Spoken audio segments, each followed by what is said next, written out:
जय हिंद प्यारे साथियों। Unique study with Ajay YouTube channel पर आप सभी का बहुत बहुत स्वागत है।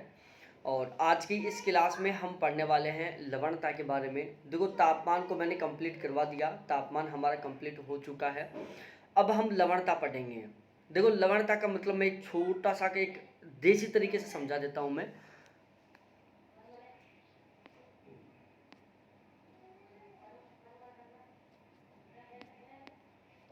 ठीक है, लवणता को मैं एक छोटे से देसी से तरीके से समझा देता हूँ कि जो सागरीय जल होता है, ठीक है, उसमें घुले हुए पदार्थ, सागरीय जल में घुले हुए ऐसे पदार्थ जो मतलब जल को क्या करते हैं, दूषित करने का काम करते हैं, उसको हम क्या कहते हैं, नॉर्मली लवणता कहते हैं। मतलब सागरों के जल में जो भी केमिकल या जो भी कंपोनेंट्स मिले हुए हैं उनको हम लवण कहते हैं।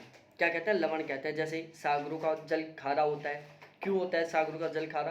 क्योंकि उसमें बहुत सारे ऐसे कंपोनेंट्स मिले हुए हैं जो जल का खारापन बढ़ाते हैं। ठीक है, यदि किसी जल में खारापन ज़्यादा होता है, किसी जल में खारापन कम होता है, तो वो डिपेंड करता है कंपोनेंट्स पर कि उसमें वो कंपोनेंट्स कितनी मात्रा में मिला हुआ है। जैसे एक छोटा सा दूसरा एग्जांपल बताता हूँ। आप कुएं का पानी पीते हो, ठीक है, आपने लाइफ में कभी सफ़र किया हो, अलग अलग जगह के कुएं का पानी पिया हो, तो हर जगह के पानी में एक अलग टेस्ट होता है।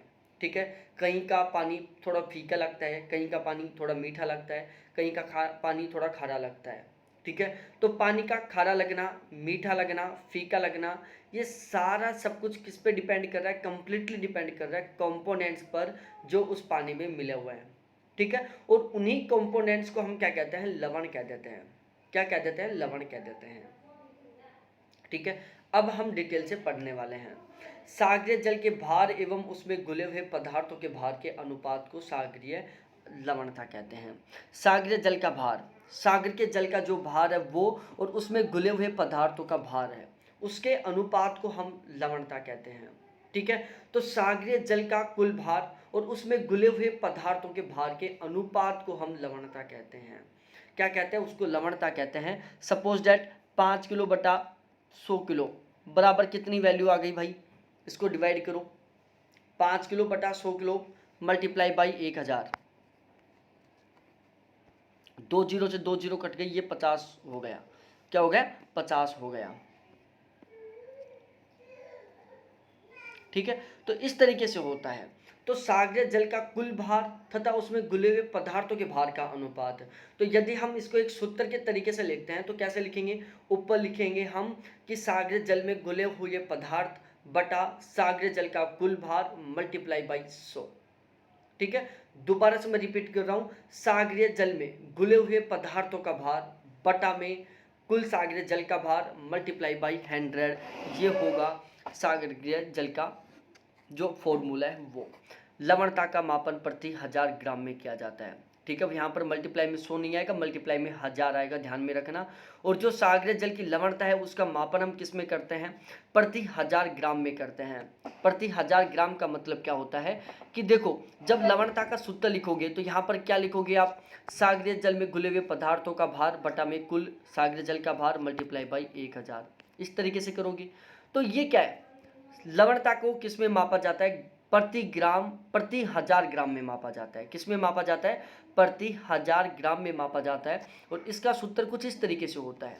ठीक है, प्रतिशत का सूत्र कुछ इस तरीके से होता है और इसका सूत्र कुछ इस तरीके से होता है। कभी माइंड से ये मत कर देना कि यार ये पेपर वाले ने बाय मिस्टेक इसके नीचे 2 बिंदी लगा दी, बाकी 2 बिंदियों वाला कोई फॉर्मूला होता है, नहीं है। यदि किसी एक डंडे के 2 बिंदी लगती हैं तो वो होता है प्रतिशत, और यदि 3 बंदियां लग जाती हैं तो वो रिप्रेजेंट करता है सैलिनिटी को, लवणता को, जो प्रति ग्राम 1000 में मापी जाती है, प्रति 1000 ग्राम में मापी जाती है। अधिक लवण युक्त सागर देर से जमता है। इस प्रकार सागरीय जल का क्वथनांक सामान्य जल से ऊंचा होता है। ठीक है, जो सागरीय जल होता है उसका जो क्वथनांक मान है, क्वथनांक का मतलब होता है बॉइलिंग पॉइंट। बॉइलिंग पॉइंट का मतलब होता है एक ऐसा टेम्परेचर जिसके बाद में जल उबलना शुरू हो जाता है। बॉइलिंग पॉइंट किसको बोलते हैं हम? क्वथनांक किसको बोलते हैं हम? क्वथनांक बोल दो चाहे बॉइलिंग पॉइंट बोल दो, एक ऐसा स्तर, एक ऐसा स्टेज, एक ऐसा पॉइंट। ठीक है, टेम्परेचर का एक ऐसा पॉइंट जिसके बाद टेम्परेचर जल क्या होने लग जाता है? बॉईल होने लग जाता है, जल उबलने लग जाता है। ठीक है, तो उसको हम बोलते हैं बॉइलिंग पॉइंट बोलते हैं, या उसको हम बोलते हैं क्वथनांक बोलते हैं। ठीक है, तो जो सागरीय जल होता है ना, जिस जल में लवणता की मात्रा अधिक होगी उसका जो बॉइलिंग पॉइंट होगा वो उतना ही ज़्यादा होगा, और जिस जल में लवणता की मात्रा कम होगी उसका बॉइलिंग पॉइंट उतना ही कम होगा। तो जिस जल का बॉइलिंग पॉइंट ज़्यादा होगा या जिस जल में लवणता की मात्रा ज़्यादा होगी तो उस जल का बॉइलिंग पॉइंट ज़्यादा होगा। बॉइलिंग पॉइंट ज़्यादा होगा तो जाहिर सी बात है वो देर से उबलेगा। ठीक है, सॉरी, वो देर से जमेगा। क्या होगा? देर से जमेगा। तो मैं इस लाइन का दोबारा से मतलब समझा देता हूँ। देखो, एक सीधा सा फंडा है, आपको नॉर्मली तरीके से समझना है, मैं आपको समझा देता हूँ। सबसे पहले आपको बात ध्यान में रखना है कि यदि, सबसे पहले मैं आपको समझाता हूँ कि बॉइलिंग पॉइंट होता क्या है, क्वथनांक बोलते हैं जिसको हम। बॉइलिंग पॉइंट एक ऐसा टेम्परेचर का पॉइंट होता है जिसके बाद जल उबलना शुरू हो जाता है। नॉर्मली तरीके से सपोज दैट हमने मान लिया कि 70 डिग्री सेल्सियस टेम्परेचर पर जल उबलना शुरू हो जाता है, तो 70 डिग्री सेल्सियस क्या है? जल का बॉइलिंग पॉइंट है। ठीक है, ये आपको समझ में आ गया बॉइलिंग पॉइंट का मामला। अब सीन क्या होता है, जैसे जैसे जल में लवणता की मात्रा बढ़ती जाएगी जो बॉइलिंग पॉइंट की वैल्यू है वो बढ़ती जाएगी। एक हमारा नॉर्मल जल है जो 70 डिग्री सेल्सियस टेम्परेचर पर क्या हो रहा है? उबल रहा है। यदि हम किसी जल के अंदर लवणता की मात्रा बढ़ा देते हैं तो उस जल का जो बॉइलिंग पॉइंट है वो कितना हो जाएगा? 80 पर पहुंच जाएगा, 90 पर पहुंच जाएगा, 100 पर पहुंच जाएगा। ठीक है, तो ध्यान रखना, सागरीय जल का क्वथनांक सामान्य जल से ऊंचा होता है।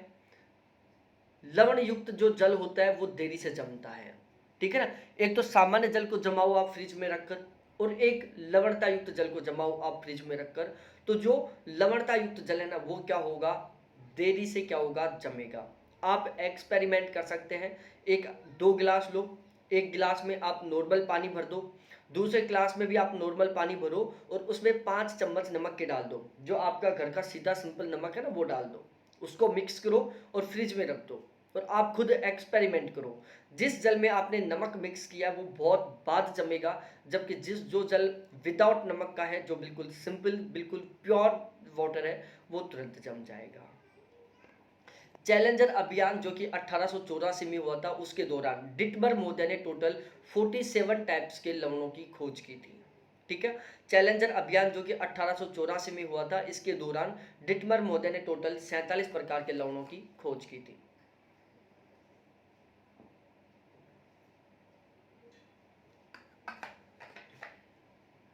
अब हम इसके बारे में बात करते हैं। सबसे पहले देखो, हम सोडियम क्लोराइड के, जो डिटमर महोदय ने कितने प्रकार के लवणों की खोज की? टोटल 47 टाइप्स के लवणों की खोज की थी। 1884 में डिटमर अभियान हुआ था, जिसके दौरान चैलेंजर अभियान हुआ था 1884 में, जिसमें डिटमर महोदय ने कितने 47 प्रकार के लवणों की खोज की थी। तो चैलेंजर अभियान किससे संबंधित है? लवणता के या लवणों की खोज से संबंधित है। 1884 में हुआ था। लवणों की खोज किसने की थी? डिटमर महोदय ने की थी। कब? 1884 में। अब यहाँ पर हम कुछ टॉप लवण हैं जिनके बारे में पढ़ लेते हैं। सोडियम क्लोराइड, जिसका सूत्र है NaCl, ठीक है, 77.8%। सेकेंड है मैग्नीशियम क्लोराइड MgCl, 10.9%। तीसरा है मैग्नीशियम सल्फेट MgSO4, जो कि है 4.7%। उसके बाद में कैल्शियम सल्फेट CaSO4, जो है 3.6%। उसके बाद में आता है पोटेशियम सल्फेट K2SO4, जो है 2.5%। ठीक है, अब देखो, आपको एक तो ये वाला ध्यान रखना है और एक ये वाला ध्यान रखना है। ठीक है, इसके अलावा ये वाला ध्यान रखना है। अब इसका मतलब क्या है भाई? 70.8% का मतलब क्या है कि सागरीय जल के अंदर जितने भी लवण हैं उन समस्त लवणों में 77.8% लवण तो केवल NaCl है। ठीक है, सागरीय जल के अंदर जितने भी लवण घुले हुए हैं उनमें 77.8% की हिस्सेदारी NaCl की है, 10.9% की हिस्सेदारी मैग्नीशियम क्लोराइड की है, 4.5% की हिस्सेदारी मैग्नीशियम सल्फेट की है, 3.6% की हिस्सेदारी कैल्शियम सल्फेट की है, और 2.5% की हिस्सेदारी पोटेशियम सल्फेट की है। अब आपको इनको अवरोही क्रम में व्यवस्थित करना है, लवणता के आधार पर घटता हुआ क्रम। ठीक है, एक बार नहीं कई बार पेपर में पूछ चुका है लवणता के आधार पर घटता क्रम। मैं याद करने का तरीका बता देता हूँ जो मैं अपना अप्लाई कर रखा था।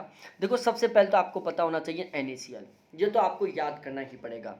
ठीक है, अब देखो, इन पांचों शब्दों में देखो Cl कहाँ कहाँ पर आ रहा है, एक तो NaCl में आ रहा है, एक MgCl में आ रहा है, ठीक है। हम Cl को साथ रखने वाले हैं, तो NaCl का पता है कि सबसे ज़्यादा है, उसके तुरंत बाद कौन आएगा, MgCl आएगा, क्योंकि हम Cl को साथ रखेंगे। अब देखो इन पांचों शब्दों में Mg कितनी बार आ रहा है, Mg 2 बार आ रहा है, इसके अलावा Mg कहीं पर नहीं है, तो हम क्या करेंगे, Mg को साथ रखेंगे। तो पहले NaCl हो गया, फिर उसके बाद MgCl हो गया, फिर हम MgSO4 को रखेंगे, ठीक है। उसके बाद में आपको कैल्शियम सल्फेट और उसके बाद में आपको पोटेशियम सल्फेट रखना है, ठीक है। याद करने का तरीका, sodium chloride, magnesium chloride, magnesium sulphate, उसके बाद कैल्शियम सल्फेट और फिर पोटेशियम सल्फेट। परसेंट की मात्रा को आप डायरेक्टली आंकड़ों में याद कर लो, 78%, 11%, 5%, 3% और 2%, ठीक है। 78%, 11%, 5%, 3% और 2%, इस तरीके से आप इसको याद कर लो, ठीक है। पॉइंटों की वैल्यू कभी नहीं पूछता, पॉइंट याद करोगे कंफ्यूज हो जाओगे।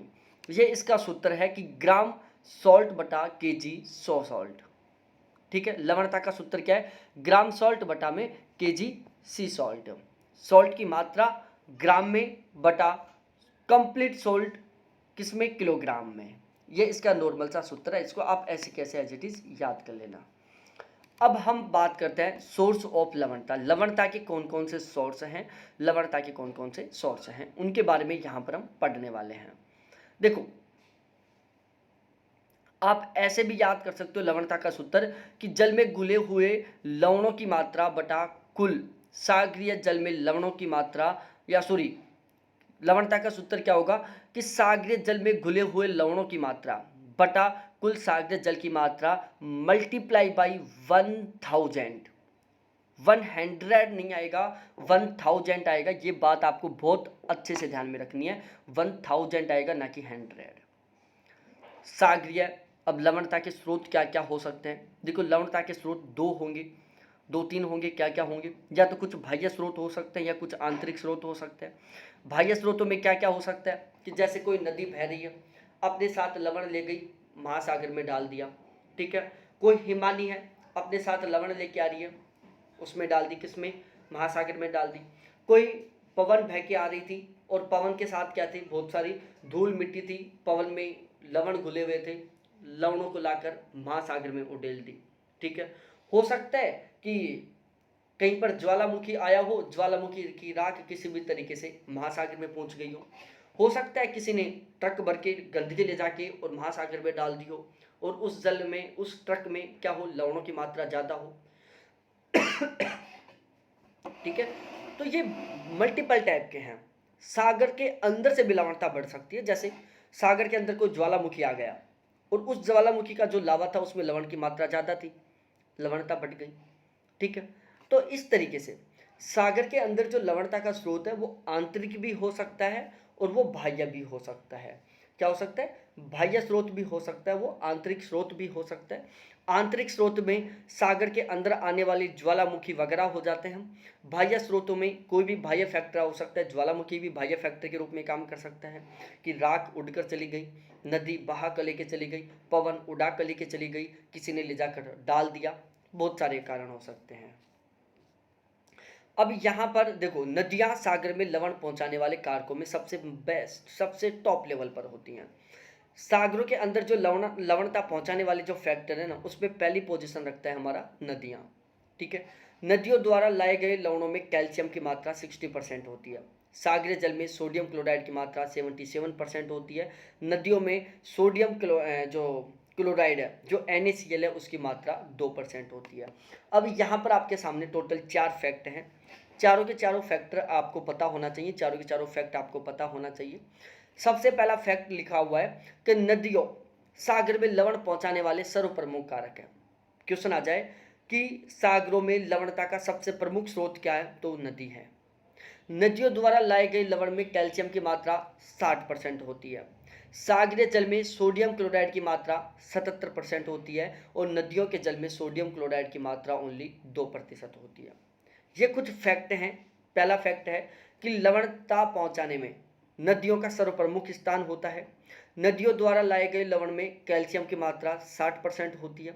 सागरीय जल में सोडियम क्लोराइड की मात्रा 77% होती है और नदियों में NaCl की मात्रा ओनली 2% होती है। तो जहाँ पर सागरीय जल में NaCl की मात्रा 77% है, वहीं पर नदियों में NaCl की मात्रा ओनली 2% है। अब थोड़ा आगे बात करते हैं। लवणता को नियंत्रित करने वाले कारक, कुछ कुछ फैक्टर हैं जो लवणता को नियंत्रित करते हैं, ठीक है ना। देखो यहां पर मैंने एक सूत्र लिख रखा है, वाष्पीकरण समानुपाती लवणता, ठीक है। अब मैं बहुत सारी बार बता चुका हूं कि वाष्पीकरण समानुपाती लवणता, इसमें मतलब क्या हुआ आप सोचो एक बार, मैंने इतनी बार बता दिया आपको। समानुपाती व्युत्क्रमानुपाती शायद मेरा इतना किसी टीचर ने पढ़ाया होगा आपको, बताया होगा आपको जो ज्योग्राफी पढ़ाता हो, ठीक है। मैंने इतनी बार पढ़ा दिया आपको समानुपाती, अनुपाती, समानुपाती क्या होता है, व्युत्क्रमानुपाती क्या होता है। व्युत्क्रमानुपाती समानुपाती को मैंने इतना समझा दिया आपको, इतना समझा दिया आपको कि मेरे मतलब ऐसा रहता है यार क्या बताऊं मैं अब इसको। समानुपाती का मतलब क्या है कि वाष्पीकरण बढ़ेगा लवणता बढ़ेगी, वाष्पीकरण कम होगा लवणता कम होगी। और यदि व्युत्क्रमानुपाती होता, सपोज डेट यहाँ पर हम इस तरीके से लिखते थे इसको कि वाष्पीकरण समानुपाती 1 अपॉन लवणता, ठीक है। तो अब यहाँ पर हम समानुपाती नहीं यूज करेंगे, व्युत्क्रमानुपाती करेंगे। तो वाष्पीकरण व्युत्क्रमानुपाती लवणता मतलब वाष्पीकरण बढ़ेगा लवणता कम होगी, वाष्पीकरण घटेगा लवणता बढ़ेगी, ठीक है। तो यदि समानुपाती होता है तो दोनों फैक्टर बढ़ेंगे, दोनों फैक्टर एक साथ कम होंगे। और यदि व्युत्क्रमानुपाती वाला संबंध होता है तो एक फैक्टर बढ़ेगा दूसरा कम होगा, एक कम होगा तो दूसरा बढ़ेगा। न्यून आर्द्रता की आवश्यकता होती है, सबसे बेस्ट आर्द्रता। भाई आर्द्रता जितनी ज़्यादा बढ़ेगी ना लवणता कम होती जाएगी। तो आर्द्रता व्युत्क्रमानुपाती होती है लवणता के, समझ गए भाई। आर्द्रता बढ़ती जाएगी लवणता कम होती जाएगी, लवणता कम होती जाएगी आर्द्रता बढ़ती जाएगी, आर्द्रता बढ़ेगी लवणता कम होगी, आर्द्रता घटेगी लवणता बढ़ेगी।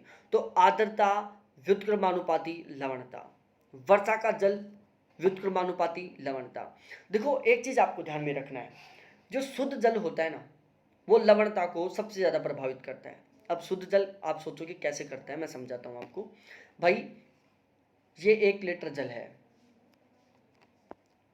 और इसमें हमने 600 ग्राम क्या डाल रखे हैं, लवण डाल रखे हैं, और इसमें 400 ग्राम क्या है, शुद्ध जल है। और इस तरीके से ये एक मिश्रण है 1 लीटर का, जिसमें 1 लीटर में 400 ग्राम तो शुद्ध जल है और 600 ग्राम क्या है, लवण है। अब हम इसमें क्या कर रहे हैं, शुद्ध पानी डाल रहे हैं, ठीक है। हमने इसमें 1 लीटर शुद्ध पानी डाल दिया, तो अब जल की मात्रा कितनी होगी, 2 लीटर। अब 2 लीटर में क्या है, 600 ग्राम लवण है।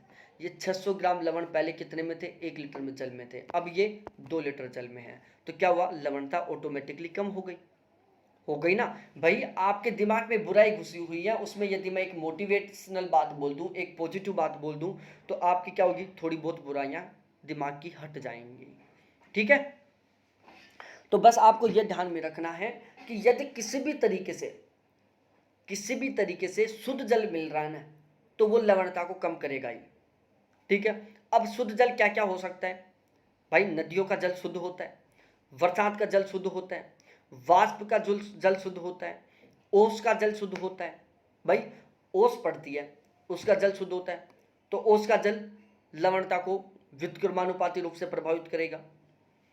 इसके अलावा बरसात का जल लवणता को व्युत्क्रमानुपात से प्रभावित करेगा क्योंकि वर्षा के जल शुद्ध होता है।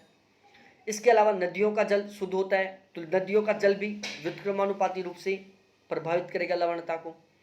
अब आप सोचोगे कि सर वाष्पीकरण लवणता को किस तरीके से प्रभावित कर रहा है, सब जगह उल्टा सीन हो रहा है। लेकिन वाष्पीकरण में ऐसा क्यों हो रहा है कि वाष्पीकरण बढ़ेगा तो लवणता बढ़ेगी और वाष्पीकरण घटेगा तो लवणता घटेगी सॉरी।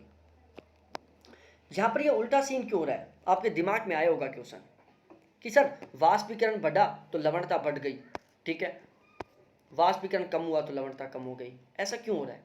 आया होगा आपके दिमाग में क्वेश्चन, ये बहुत ट्रेंडिंग का क्वेश्चन है। अरे भाई लोगों सोचो, वाष्पीकरण का मतलब क्या होता है, किसी भी जल का वाष्प में कन्वर्ट होना, ठीक है। कोई भी लिक्विड फॉर्म है, हो सकता है जल भी हो सकता है कुछ भी हो, लेकिन हम नॉर्मली जल मान लेते हैं। जल यदि वाष्प में कन्वर्ट हो रहा है तो उसको हम बोलते हैं वाष्पीकरण। मतलब जल के वाष्प में कन्वर्ट होने की जो प्रोसेस है उसको हम वाष्पीकरण कहते हैं। अब ध्यान रखना, जो वाष्पीकरण होता है वो केवल प्योर जल का होता है, जो प्योर होता है ना उसका वाष्पीकरण होता है। सपोज दैट ये 1 लीटर जल है, इसमें 600 ग्राम क्या है, लवण भरे हुए हैं, 400 ग्राम क्या है, शुद्ध जल है। तो यदि हम इसका वाष्पीकरण करवाएंगे, इस जल को यदि हम गर्म करेंगे तो वाष्पीकरण होगा, जल वाष्प में कन्वर्ट होगा। तो ये जो 600 ग्राम वैल्यू है ना वो तो इतनी कितनी रहेगी, लेकिन ये जल है ना 300 पर आ जाएगा, और ज़्यादा बॉईल करोगे 200 पर आ जाएगा, और ज़्यादा बॉईल करोगे 100 पर आ जाएगा। ठीक है, शुद्ध जल का ही वाष्पीकरण होता है, ये आपको ध्यान में रखना। वाष्प में जो कन्वर्ट होता है वो केवल प्योर जल होता है, अशुद्ध जल कभी नहीं होता। तो अब आपके दिमाग में बैठ गया होगा कि जब 1 लीटर जल में 600 ग्राम क्या थी, लवणता थी, हमने गर्म किया जल को, 100 ग्राम वाष्प में कन्वर्ट हो गया शुद्ध जल।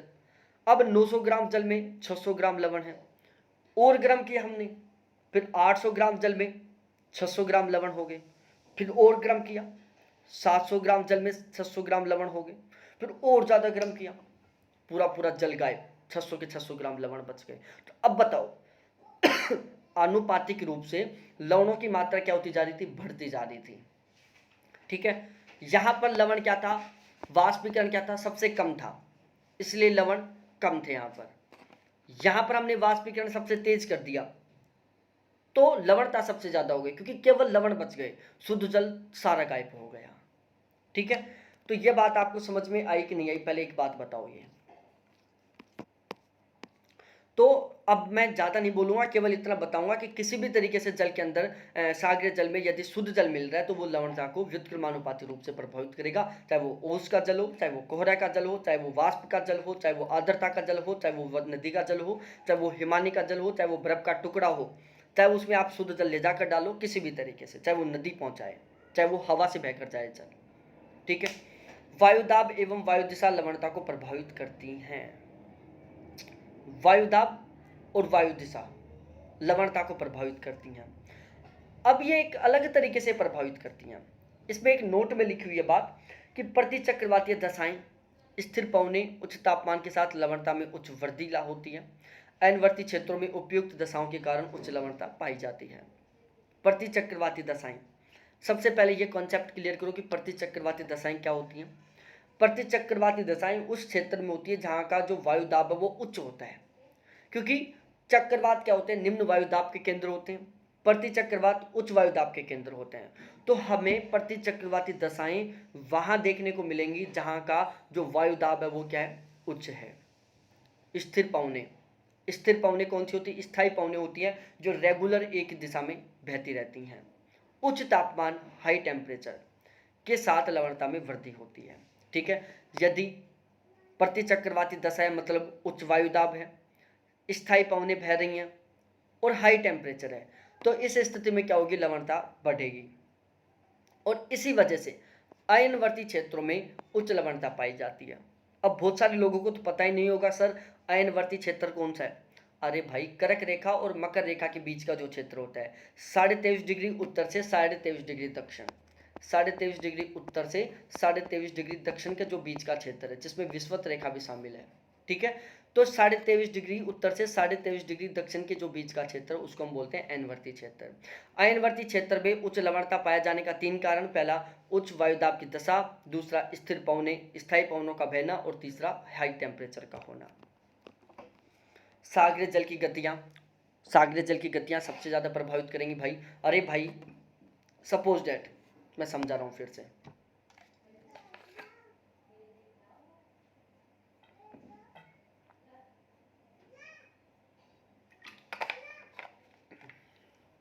देखो, ये एक महासागर है, ठीक है, सागरीय जल की गतियां मतलब सागरीय जल गति कर रहा है किसी भी तरीके से।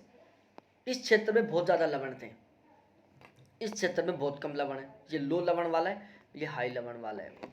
सागरीय जल है वो इस डायरेक्शन में बह रहा है, क्या करेगा, अपने साथ इस लवण युक्त जल को ले जाएगा, किधर, इधर। ठीक है, तो क्या होगी, इस क्षेत्र की लवणता बढ़ जाएगी, इस क्षेत्र की लवणता कम हो जाएगी, क्योंकि जब इस साइड जल बहकर आएगा तो वहां पर क्या जाएगा, शुद्ध जल जाएगा। ठीक है, समझ में आ गई बात। तो सागरीय जल की गतियां उत्तरी अटलांटिक प्रवाह के कारण उत्तर सागर और नॉर्वेजियन सागर में लवणता की मात्रा बढ़ जाती है। जो उत्तरी अटलांटिक प्रवाह है ना, जो उत्तरी अटलांटिक जलधारा है, मैं आगे आपको पढ़ाऊंगा मैं, उत्तरी अटलांटिक जलधारा की वजह से उत्तर सागर और नॉर्वेजियन सागर की लवणता क्या होती है, बढ़ जाती है। इन 3 जिलों में सर्वाधिक लवणता के प्रमुख कारण, ठीक है।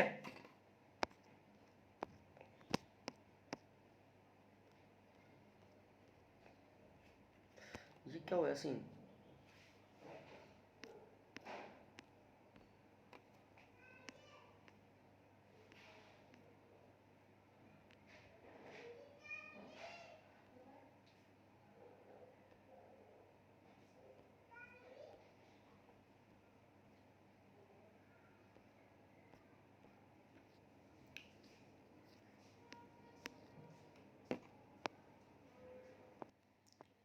अब देखो यहाँ पर 2-3 फैक्टर हैं जो मैं नहीं लिखा पाया, उनको एक बार आप लिखो। लवणता का वितरण लिख लो, एक बार ऊपर पॉइंट डालो, लवणता का वितरण, ठीक है। लवणता का वितरण, और लवणता के वितरण में आपको डालना है क्या प्यारे साथियों, देखो लवणता का वितरण हम 2 तरीके से पढ़ेंगे। जैसे टेम्परेचर का वितरण हमने एक तो ऊपर से नीचे की ओर पढ़ा, मतलब लंबवत तरीके से पढ़ा, और दूसरा हमने क्षैतिज पढ़ा, विषुवत रेखा से ध्रुवों की ओर पढ़ा, ठीक है। उसी तरीके से हम लवणता का वितरण भी 2 तरीके से पढ़ेंगे, एक उत्तर से दक्षिण की ओर पढ़ेंगे, एक सॉरी उत्तर से दक्षिण का नाम आ गया, सागरीय सतह से नीचे की ओर, ठीक है भाई। ये महासागर है, ये विषुवत रेखा है, ये 90 डिग्री ध्रुव है और ये 90 डिग्री ध्रुव है, ठीक है। अब महासागर गहरा भी तो होता है ना, तो ऊपर की सतह से लेकर नीचे तक का अध्ययन करेंगे, उसको बोलते हैं लंबवत। जैसे ये बोतल है, ये महासागर है, तो इसमें यदि हम इस तरीके का अध्ययन करते हैं, ऊपर से नीचे वाला अध्ययन करते हैं, तो उसको बोलते हैं लवणता का लंबवत अध्ययन। और यदि हम विषुवत रेखा से ध्रुवों की ओर का अध्ययन करते हैं, तो उसको बोलते हैं हम लवणता का क्षैतिज अध्ययन, ठीक है। तो एक बार लिखो लवणता का क्षैतिज वितरण। तो लवणता के क्षैतिज वितरण में मैं आपको कुछ इंपॉर्टेंट फैक्ट लिखवाने वाला हूं यहाँ पर, जो आपको याद होने चाहिए और आपको पता होना चाहिए, ठीक है। तो साथ के साथ लिखते जाओ प्यारे साथियों। देखो सभी महासागरों की जो औसत लवणता होती है वो होती है 34.75%। ये बात आप लिखो, सभी महासागरों की औसत लवणता होती है 34.75%। कितनी होती है? 34.75%। उत्तरी गोलार्ध में जो लवणता है, औसत लवणता है, वो है 34%। दक्षिणी गोलार्ध की औसत लवणता है मेरे प्यारे साथियों 35%, ठीक है। देखो उत्तरी गोलार्ध की औसत लवणता 34%, दक्षिणी गोलार्ध की औसत लवणता 35%, और एवरेज लवणता आती है 34.75%, या पॉइंटों में चलता है, या 34.5% मान सकते हो आप, ठीक है। तो आपको पता होना चाहिए 3 फैक्टर, औसत लवणता 34.75%, उत्तरी गोलार्ध की लवणता 34%, दक्षिणी गोलार्ध की लवणता 35%। अब आपके दिमाग में बना होगा क्वेश्चन कि सर ऐसे क्यों हो रहा है, उत्तरी गोलार्ध की लवणता कम क्यों, दक्षिणी गोलार्ध की लवणता ज्यादा क्यों? ठीक है, उसके 2 कारण। सबसे बड़ा रीजन तो क्या है, दक्षिणी गोलार्ध में जलीय भाग की अधिकता है, उत्तरी गोलार्ध में स्थलीय भाग की अधिकता है, ठीक है। उत्तरी गोलार्ध में स्थल भाग की अधिकता है, दक्षिणी गोलार्ध में जलीय भाग की अधिकता है। तो अब आपको पता चल गया होगा कि ज़्यादा नदियाँ उत्तरी गोलार्ध में बहती हैं या ज़्यादा नदियाँ दक्षिणी गोलार्ध में बहती हैं। जब उत्तरी गोलार्ध में स्थल भाग की अधिकता है तो जाहिर सी बात है यहाँ पर ज़्यादा नदियाँ बहेंगी। अब ये नदी ऐसे तो है नहीं कि ये बहती रहती हैं, कहीं इनका पानी नहीं गिरता होगा, कहीं ना कहीं तो इनका पानी गिरता है। तो इनका पानी कहाँ गिर जाता है, जाकर महासागरों में गिर जाता है, लवणता कम हो जाती है। उत्तरी गोलार्ध में दक्षिणी गोलार्ध की तुलना में बरसात भी ज़्यादा होती है। अब बोलोगे सर आपको कैसे पता? भाई उत्तरी गोलार्ध में वेजिटेशन है, ह्यूमिडिटी दक्षिणी गोलार्ध की तुलना में ज़्यादा है। आपको पता हो तो वाष्पीकरण की जो प्रक्रिया होती है ना, वो उत्तरी गोलार्ध में ज़्यादा होती है, दक्षिणी गोलार्ध में कम होती है। वाष्प है जो स्थल से अधिक बनती है जबकि महासागरों से कम बनती है।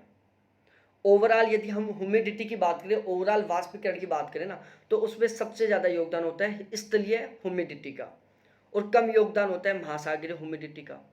आपके दिमाग में आयो 70% भाग पर महासागर फैले हुए हैं, स्थल भाग 30% भाग पर है, फिर भी, और पूरा पूरा महासागरों में पानी भरा हुआ है। यहाँ तो स्थल भाग भी बहुत सारी जगह सूखा पड़ा, कालारी मरुस्थल है, रेगिस्तान में थार का मरुस्थल है जहाँ पर पानी नहीं है। फिर स्थल भाग से ह्यूमिडिटी, वाष्पीकरण ज़्यादा कैसे बनेगा, वाष्प ज़्यादा कैसे बनेगी? अरे भाई मैंने आपको बताया था, जिस जल में लवण की मात्रा अधिक होगी वहाँ पर वाष्पीकरण ऑटोमेटिकली कम होगा। तो महासागरों के जल में लवणता अधिक है, इसलिए वहाँ पर वाष्पीकरण कम होता है। जबकि स्थलीय जल है, जो स्थल खंड का जल है, उसमें क्या होती है, शुद्ध जल होता है, लवणता की मात्रा कम होती है, इसलिए वाष्पीकरण ज़्यादा हो जाता है। ठीक है। तो उत्तरी गोलार्ध में लवणता कम होने का कारण, पहला तो नदियों के द्वारा अपना स्वच्छ जल किस में डालना, महासागरों में डालना, दूसरा अधिक वर्षांत का होना, तीसरा अधिक ओस का होना, अधिक आर्द्रता का होना। ठीक है, ये कुछ ऐसे फैक्टर हैं जो उत्तरी गोलार्ध में लवणता कम होने को इंडिकेट करते हैं।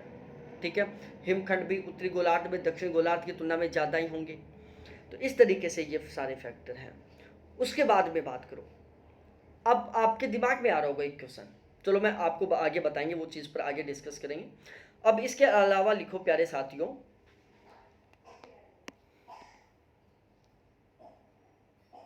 चलो मैं आगे बता दूंगा वो बात। सबसे ज़्यादा लवणता वाले सागरों के नाम बताओ, सबसे ज़्यादा लवणता किस में है?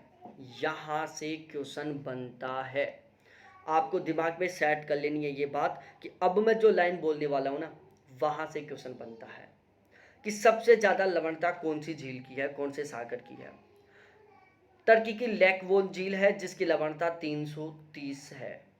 उसके बाद मृत सागर है दूसरे नंबर पर जिसकी लवणता 238 है। और फिर अमेरिका की ग्रेट सॉल्ट लेक है जिसकी लवणता 220 है। तो सबसे ज़्यादा लवणता कहाँ की?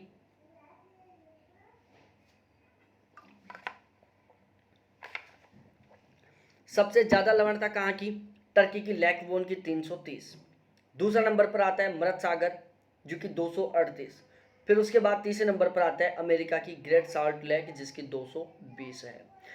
फिर से रिपीट कर लो, मैं बोल रहा हूँ प्यारे लाडलों, उत्तरी, क्या बोल रहा हूँ, सबसे ज़्यादा लवणता है टर्की की लैकवोन झील 330, मृत सागर 238 सेकंड पोजीशन पर, ग्रेट सॉल्ट लेक अमेरिका की 220 के साथ तीसरी तीसरी पोजीशन पर। अब इन तीनों में इतनी ज़्यादा लवणता क्यों पाई जाती है?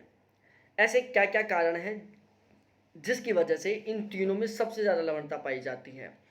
3 कारण। पहला, जल निकास का अभाव है, ये बंद सागर है। टर्की के लेक बोन झील, मृत सागर और ग्रेट सॉल्ट लेक ये बंद सागर हैं, इनसे जल बाहर निकलता ही नहीं है, इनका जल इनके अंदर ही रह जाता है।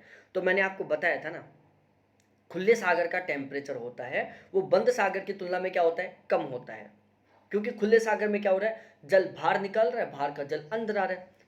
तो कभी ठंडा जल बाहर जा रहा है, कभी ठंडा जल अंदर आ रहा है, कभी गर्म जल बाहर जा रहा है, कभी गर्म जल अंदर आ रहा है, तो मिक्स होने का काम हो रहा है। बंद सागर बंद है, गर्म है तो गर्म रहेगा, ठंडा है तो ठंडा रहेगा ही। तो इसलिए बंद सागर खुले सागर की तुलना में अधिक टेम्परेचर वाले होते हैं। यही बात होती है लवणता की, बंद सागरों में लवणता खुले सागरों की तुलना में अधिक होती है। ठीक है, बंद सागरों में जो लवणता है वो खुले सागरों की तुलना में अधिक होती है। तो ये जो 3 शुरू की जो झीलें हैं, लैकवोन झील, ग्रेट साल्ट और मृत सागर जिसको हम डेथ सी बोलते हैं, ये क्या है, बिल्कुल बंद सागर है, इनसे किसी तरीके से जल बाहर नहीं निकलता। यहाँ पर वाष्पीकरण भी बहुत तेज होता है और स्वच्छ जल की आपूर्ति नहीं होती। ठीक है, सपोज डैट ये बंद है, इनमें बाहर से जल नहीं आ रहा, लेकिन यहाँ पर ज़बरदस्त तरीके से बरसात होना शुरू हो जाए, बहुत ज़बरदस्त तरीके से बरसात हो रही है, शुद्ध जल मिल जाएगा, लवणता कम हो जाएगी।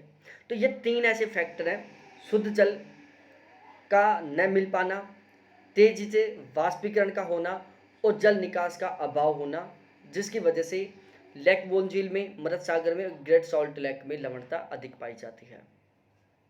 उसके बाद में लवणता का चौथा नंबर आता है लाल सागर।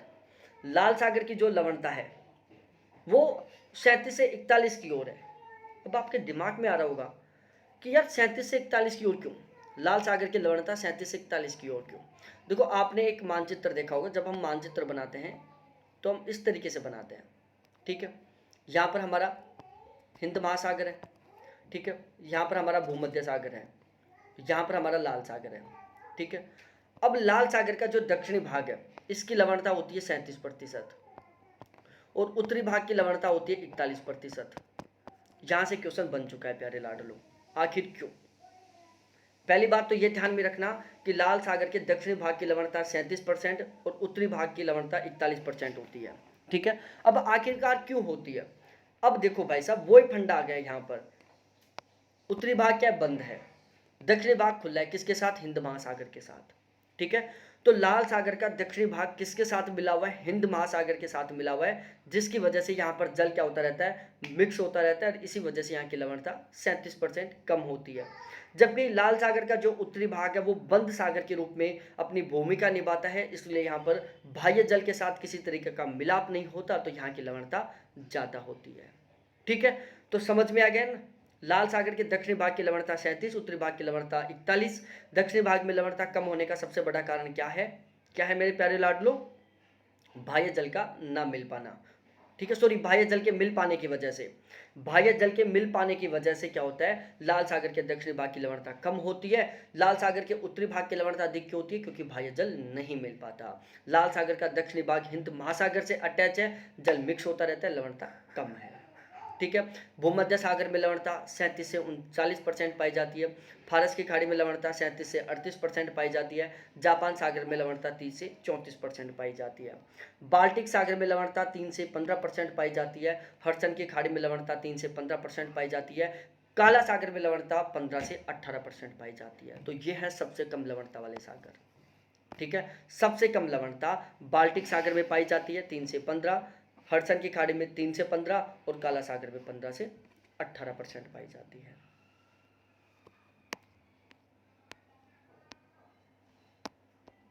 ठीक है, अब देखो भाई लोगों, अब आपको मैंने कई चीजें बता दी।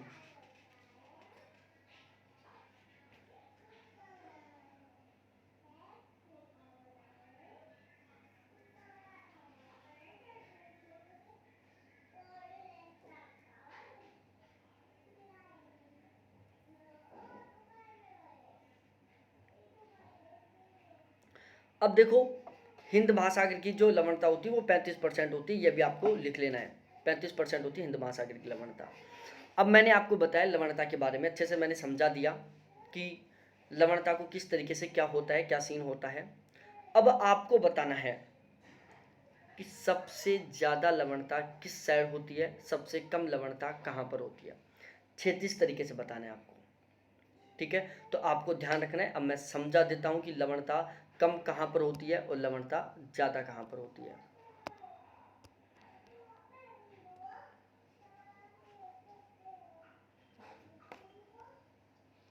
ठीक है, अब यहाँ पर देख लो कुछ फैक्ट हैं।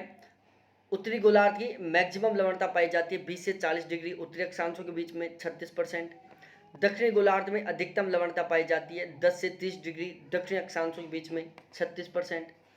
उत्तरी गोलार्ध में सबसे कम लवणता पाई जाती है, सबसे कम लवणता 40 से 60 डिग्री अक्षांशों के बीच में 31 से 33% पाई जाती है। और सबसे कम लवणता पाई जाती है 60 डिग्री से 90 डिग्री उत्तरी दक्षिण अक्षांशों के बीच में। कितनी? सबसे कम पाई जाती है, क्योंकि यहाँ पर केवल ही बर्फ बर्फ का विस्तार है, शुद्ध जल है नहीं, और क्या है, टेम्परेचर भी कम है, तो इसलिए यहाँ पर कम लवणता पाई जाती है। तो जो ध्रुवीय क्षेत्र है 60 डिग्री से 90 डिग्री अक्षांश के बीच का जो क्षेत्र है ध्रुवीय क्षेत्र, वहाँ पर लवणता कम पाए जाने का दो कारण, पहला वाष्पीकरण का अभाव, और दूसरा बर्फ की अधिकता।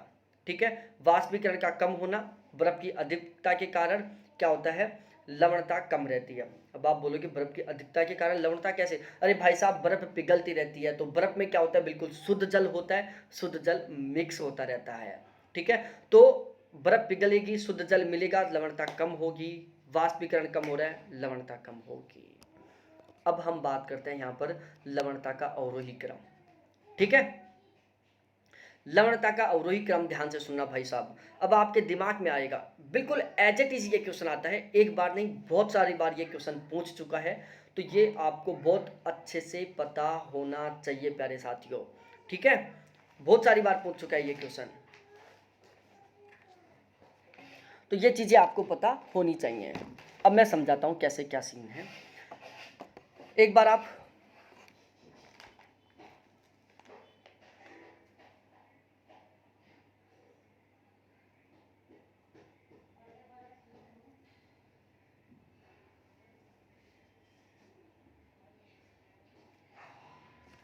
ठीक है, तो अब हम एक बार देखते हैं।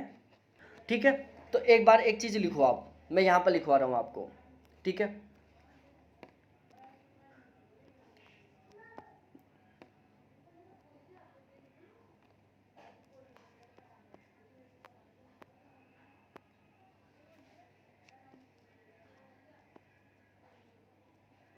दस से 30 डिग्री नॉर्थ साउथ, 30 से 60 डिग्री नॉर्थ साउथ, 60 से 90 डिग्री नॉर्थ साउथ। समझ में आ गया? ये है 0 से 10 डिग्री नॉर्थ साउथ, ये है 10 से 30 डिग्री नॉर्थ साउथ, ये है 30 से 60 डिग्री नॉर्थ साउथ, और ये है 60 से 90 डिग्री नॉर्थ साउथ। अब यहाँ पर मैं लवणता का वितरण बताता हूँ। यहाँ पर लवणता रहती है लगभग 35% के आसपास। ठीक है, 34.5 से लेकर 35.5 के बीच में। ठीक है, इस वाले एरिया में लवणता होती है 35.5 से लेकर 36.5 के बीच में। ठीक है, इस क्षेत्र की लवणता रहती है लगभग 34% के आसपास में, और इस क्षेत्र की लवणता रहती है लगभग 33% के आसपास में। ठीक है, ध्यान से सुन लेना, इसको एच एट इज आप लिख लो। 0 से 10 डिग्री नॉर्थ साउथ अक्षांशों के बीच में लवणता 35% होती है, 34.5 से 35.5 के बीच में। 10 से 30 डिग्री नॉर्थ साउथ अक्षांशों के बीच में लवणता 35.5% या से लेकर 36.5% के बीच में होती है। 30 से 60 डिग्री नॉर्थ साउथ अक्षांशों के बीच में 34% लवणता, और 60 से 90 डिग्री नॉर्थ साउथ अक्षांशों के बीच में 33% लवणता। यदि मैं क्रम से व्यवस्थित करवाऊँ तो सबसे ज़्यादा लवणता इस जोन में, उससे कम इस जोन में, इससे कम इस जोन में, और सबसे कम इस जोन में। अब आपके दिमाग में क्वेश्चन आया होगा कि आखिरकार विषुवत रेखीय क्षेत्र में लवणता कम क्यों है? विषुवत रेखीय क्षेत्र में लवणता कम क्यों है? सर यहाँ तो वाष्पीकरण बहुत तेज है, सूर्य की किरणें लंबवत पड़ती हैं, फिर लवणता कम क्यों है? अब मैं समझाता हूँ भाई साहब। सबसे पहला कारण तो क्या है भाई, आपने ये तो देख लिया कि सूर्य की सीधी किरणें पड़ रही हैं, वाष्पीकरण ज़्यादा हो रहा है, लेकिन ये भी तो देखो ना कि विषुवत रेखीय क्षेत्र में सबसे ज़्यादा बरसात होती है। ठीक है, तो विषुवत रेखीय क्षेत्र में लवणता कम होने के टोटल 4 कारण हैं। विषुवत रेखीय क्षेत्र में लवणता कम पाए जाने के 4 कारण हैं। पहला कारण है वर्षा का बहुत तेज होना, दूसरा उच्च सापेक्षिक आर्द्रता का मिलना, तीसरा मेघाच्छादित आकाश का होना, और चौथा डोलड्रम की शांत वायु। ठीक है, तो विषुवत रेखीय क्षेत्र की जो लवणता है वो अयनवर्ती क्षेत्र की तुलना में कम है। उसके 4 कारण, पहला अधिक वर्षांत का होना, दूसरा डोलड्रम की शांत वायु पेटी का होना, तीसरा मेघाच्छादित आकाश का होना, और चौथा अधिक सापेक्षिक आर्द्रता का होना। ठीक है, ध्रुवीय क्षेत्र में लवणता कम क्यों पाई जाती है? उसके 2 कारण हैं। पहला बर्फ का अधिक होना, क्योंकि बर्फ जैसे जैसे पिघलती जाएगी शुद्ध जल की मात्रा बढ़ती जाएगी, लवणता ऑटोमेटिकली कम होती जाएगी। और दूसरा कारण क्या है? तापमान का कम होना, वाष्पीकरण का कम मिल पाना। ठीक है, वाष्पीकरण का कम हो पाना। इस क्षेत्र में अधिक लवणता क्यों हो? जो अयनवर्ती क्षेत्र है 10 से 30 डिग्री अक्षांश वाला क्षेत्र, यहाँ पर अधिक लवणता क्यों है? पहला कारण, सूर्य की किरणें भी तुलनात्मक रूप से अच्छी खासी मिलती हैं, बरसात कम होती है। ठीक है, तो इस वाले क्षेत्र में लवणता अधिक है। उसके 2 कारण, पहला बरसात का कम होना, दूसरा वाष्पीकरण अधिक होना। ठीक है, निम्न सापेक्षिक आर्द्रता का होना, ज़्यादा उच्च सापेक्षिक आर्द्रता भी नहीं होती। अब देखो, याद करने का तरीका बता देता हूँ। जहाँ पर सापेक्षिक आर्द्रता तेज होगी वहाँ पर ऑटोमेटिकली बरसात होगी। ठीक है, जहाँ पर बरसात तेज होगी वहाँ पर लवणता ऑटोमेटिकली कम हो जाएगी। तो लवणता कम हो रही है, क्यों? क्योंकि उसमें बरसात ज़्यादा हो रही है, बरसात का जल ज़्यादा मिल रहा है। बरसात का ज़्यादा जल क्यों मिल रहा है? क्योंकि उस क्षेत्र में ज़्यादा सापेक्षिक आर्द्रता है। ठीक है, ये एक दूसरे से इंटरलिंक है। अब इनको आप अवरोही क्रम में याद कर लो प्यारे लाडलो। सबसे ज़्यादा लवणता अयनवर्ती क्षेत्र में, उससे कम विषुवत रेखीय क्षेत्र में, उससे कम शीतोष्णकटिबंधीय क्षेत्र में, और सबसे कम ध्रुवीय क्षेत्र में। ठीक है, इनको इस तरीके से भी पूछ लेता है, और इनको वो अक्षांश के आधार पर भी पूछ लेता है। अब कैसे भी पूछे, आपका क्वेश्चन ठीक होना ही चाहिए।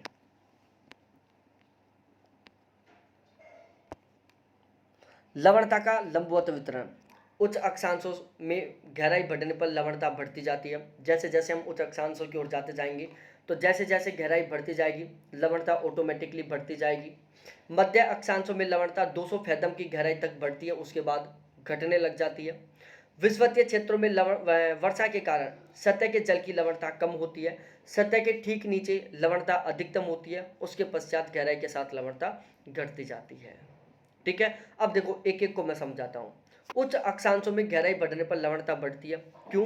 क्योंकि टेम्परेचर धीरे धीरे ज़्यादा होता जाता है। उच्च अक्षांशों में सतह का टेम्परेचर कम होता है, जबकि गहराई की ओर जाने पर टेम्परेचर बढ़ता जाता है, इसलिए ऑटोमेटिकली लवणता बढ़ती जाती है। दूसरा, बर्फ ऊपर तैरती रहती है।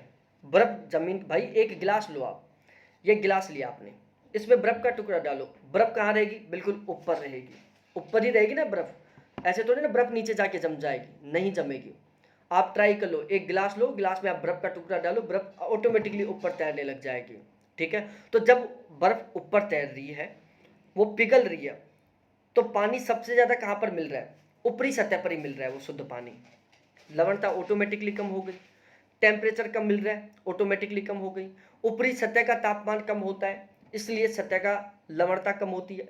जैसे जैसे हम नीचे की ओर जाते जाते हैं तो क्या होता है? टेम्परेचर बढ़ता जाता है, शुद्ध जल, जो बर्फ का पिघला हुआ पानी है, उसकी मात्रा घटती जाती है और लवणता बढ़ती जाती है। मध्य अक्षांशों में 200 फैथम की गहराई तक लवणता बढ़ती है, उसके बाद घटने लगती है। क्यों मध्य अक्षांशों में ये सीन क्यों हो रहा है? भाई ये अयनवर्ती क्षेत्र की बात हो रही है, जहां पर सबसे ज्यादा लवणता पाई जाती है। ठीक है, तो उसका कारण क्या है? क्योंकि मध्यवर्ती क्षेत्र में सूर्य की किरणें अधिक मात्रा में पड़ती हैं, वाष्पीकरण ज्यादा होता है, तो स्टार्टिंग में क्या होती है? लवणता बढ़ती जाती है। लेकिन जो वाष्पीकरण की प्रोसेस है, जो पानी के गर्म होने की प्रोसेस है, गहराई की ओर बढ़ने पर क्या होती जाती है? कम होती जाती है। ठीक है, तो मध्य अक्षांशीय क्षेत्रों में क्या होता है? सागरीय सतह का जो जल होता है वो ज़्यादा गर्म होता है, जबकि जो नीचे का जल होता है वो ठंडा होता है। ठीक है, तो मध्य अक्षांशीय क्षेत्र में यदि आप सतह से नीचे की ओर जाते जाओगी तो टेम्परेचर का वैल्यू कम होता जाएगा। इसलिए ध्यान रखना, इस वाले एरिया में क्या होता है? टेम्परेचर अधिक होता है, इसलिए यहाँ पर लवणता बढ़ती है। 200 फैथम की गहराई पर टेम्परेचर कम होने लगता है, इसलिए लवणता कम होने लग जाती है। विषुवतीय क्षेत्र में वर्षा के कारण सतह के जल की लवणता कम होती है। ठीक है, विषुवत-रेखीय क्षेत्र में क्या होता है? बरसात का जल गिरता रहता है ऊपर से, तो वो सबसे ज़्यादा कहाँ गिरेगा? सतह पर गिरेगा, तो सतह की लवणता को ऑटोमेटिकली कम कर देगा। सतह से ठीक नीचे जाएंगे तो लवणता बढ़ेगी। ठीक है, क्योंकि वहाँ पर कम बरसात का जल है, और फिर उसके नीचे भी जाएंगे ना तो लवणता ऑटोमेटिकली कम होती जाएगी, क्योंकि टेम्परेचर कम होता जाएगा। ठीक है, विषुवत-रेखीय क्षेत्र में अधिक तापमान के बावजूद तुलनात्मक रूप से कम लवणता 34 से 35% पाई जाती है। इसके 4 कारण हैं: डोलड्रम की शांत वायु पेटी, वायु मेघाच्छादन आकाश, उच्च सापेक्षिक आर्द्रता, विषुवत के समीप अधिक बरसात। ध्रुवीय एवं उपध्रुवीय क्षेत्र में कम लवणता के 2 कारण: बर्फ के पिघलने से स्वच्छ जल की प्राप्ति, वाष्पीकरण कम होना। 40 से 60 डिग्री अक्षांश में कम लवणता का कारण तापमान का कम होना और वाष्पीकरण का कम होना। तो 40 से 60 डिग्री अक्षांशों के बीच में लवणता कम होने के 2 कारण: तापमान का कम होना तो वाष्पीकरण का कम होना।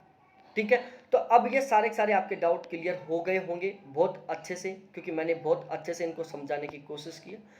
अब यदि आपके दिमाग में कोई डाउट, कोई कन्फ्यूजन है, तो आप मेरे से ज़रूर पूछ सकते हैं। ये जो पोर्शन बचा हुआ है उसको हम पढ़ेंगे कल वाली क्लास में, आज नहीं पढ़ेंगे हम। ठीक है, कोई भी कन्फ्यूज हो, कोई भी डाउट हो, कल पूछ लेना आप। कल लाइव क्लास चलेगी, आज लाइव क्लास नहीं चल पा रही है क्योंकि मैं कुछ काम कर रहा हूँ। ठीक है, बहुत बहुत धन्यवाद आपको देखने के लिए। थैंक्स बाय मेरे प्यारे साथियों।